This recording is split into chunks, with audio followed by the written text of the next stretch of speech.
प्रणाम। आज मैं आप लोगों से नास्तिक लोग और आस्तिक लोग के विचारों और वो कैसे अपना जीवन यापन करते हैं इस पर चर्चा करूँगा। मैं वर्षों से ये कहता आया हूँ कि सबके हृदय में जो ईश्वर बसता है उसे प्रणाम करता हूँ। मैंने ये भगवद गीता के अध्याय 15 के 15वें श्लोक में पढ़ा था, तब से मैं ये बोलता आ रहा हूँ। पर नास्तिक लोग ये नहीं मानते कि उनके हृदय में या किसी के हृदय में ईश्वर बसता है। तो मैं आप लोगों को बताना चाहूँगा कि वो लोग क्या सोचते हैं। उनका मानना होता है नास्तिक लोगों का कि उनका जीवन जो जन्म पाए हैं वो एक बार समाप्त हो जाता है तो दोबारा नहीं मिलता। जब तक वो जीवन जीते हैं उसे अमूल्य धरोहर के रूप में जीवन जीते हैं और उसका सम्मान करते हुए जीते हैं, और उसके बाद वो अपना जीवन जब समाप्त हो जाता है तो उसे मान लेते हैं कि वो उनका जीवन समाप्त हो गया। और आस्तिक लोग जो होते हैं उनका मानना होता है कि उनका जीवन जो है वो किसी ईश्वर की देन है या वो ईश्वर के अंश हैं, और उनका जीवन जब समाप्त होता है तो वो ईश्वर में मिल जाते हैं, और ईश्वर की जब जरूरत पड़ती है तो पुनः वो जन्म लेता है ईश्वर से। पर आप लोगों को मैं बताना चाहूँगा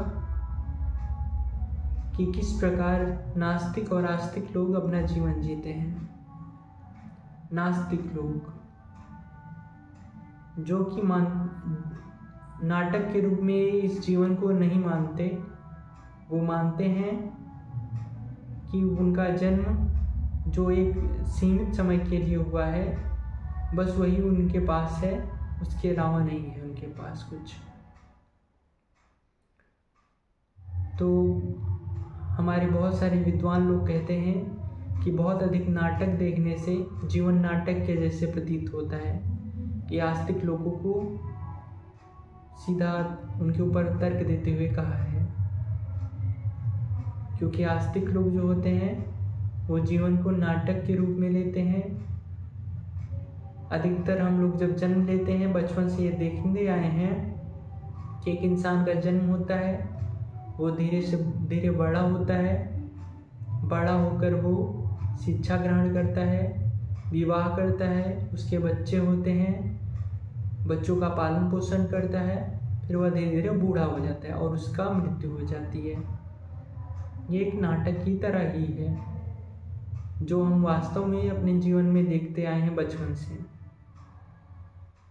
तो नास्तिक लोगों का इतना विचार है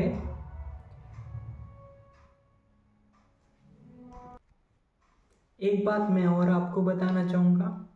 अधिकतर नास्तिक लोग जो होते हैं वो ब्याह नहीं करना चाहते, क्योंकि अगर वो शादी कर लेते हैं तो उनका जीवन भी नाटक के रूप में चलने लगता है। उनका विवाह हो जाता है, उनके बच्चे होते हैं, उनका पालन पोषण करते हैं और उसके बाद उनकी मृत्यु हो जाती है। ये एक छोटी सी सीमा के लिए वो बन जाते हैं,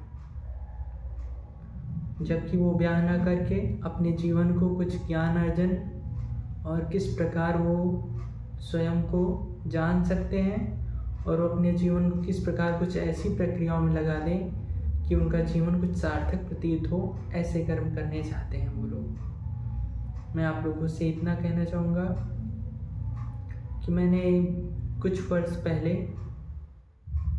कुछ कविताएं लिखी थी, जिनमें मैं अपने विचार, एक कविता लिखी दवाई साहब सवाल, जिसका अर्थ है आत्मा की आवाज़ में जीवन को नाटक न होने देने के लिए मैंने कुछ लिखा था। अब बात करते हैं आस्तिक लोगों। तो मैंने उसी कविता में एक विचार मेरे मन में आया था जो सबके मन में आता है कि यदि हमारा जीवन जिसमें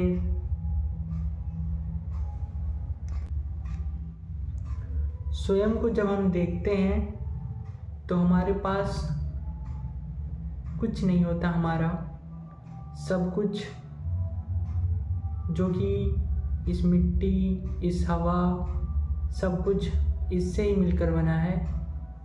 पर अगर देखा जाए तो वास्तव में हमारा प्रत्येक भाग हमें ऐसा प्रतीत होता है जैसे कि ये हम ही हैं, पर ये सच नहीं है।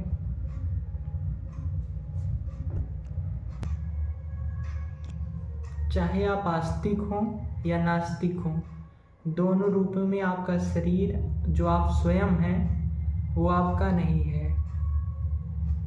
अगर आप नास्तिक हैं तो ये शरीर आपको जो मिला है वो नष्ट हो जाएगा, ये आप मानते हैं। और अगर आप आस्तिक हैं तो आप यह भी मानते होंगे ये शरीर ऐसे ही बना है और हम जो हैं हमारा भी कोई अस्तित्व तो नहीं है, हमारे अंदर एक ईश्वर का अंश है जो ईश्वर में जाके मिल जाएगा। अभी नया नया मैंने अपना विचार अभिव्यक्त करना सीख रहा हूँ। मैं अपने लिए नहीं डरता, मैं आप लोगों के लिए डरता हूँ कि कुछ आप लोगों को गलत ना बता दूँ। अभी नया नया सीख रहा हूँ तो त्रुटियाँ होना की संभावना है। तो यहीं पे आप आज मैं अपना वीडियो समाप्त करता हूँ। देखने के लिए बहुत बहुत आभार आपका। प्रणाम।